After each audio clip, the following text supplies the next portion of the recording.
पुणे जिल्ह्यातील भोसरी येथून आज सकाळी शिव ऑटोविंग प्रायव्हेट लिमिटेड कंपनीची MS14 MT 9394 ही प्रायव्हेट बस कोकणातील मुरुड काशीद बीचकडे निघाली होती।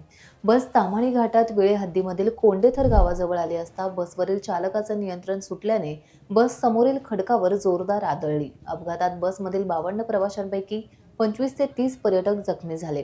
अपघातातील जखमींना माणगाव रुग्णालयात उपचारासाठी दाखल करण्यात आलं आहे।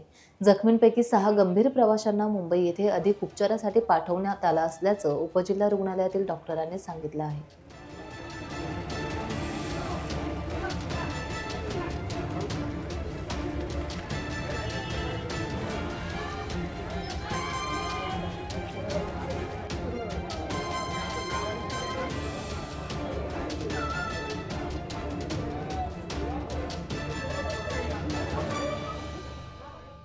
टाइम्स डिजिटलला लाईक करा, सबस्क्राईब करा, शेअर करा आणि बेल आयकॉन दाबायला विसरू नका। पाहत रहा टाइम्स डिजिटल।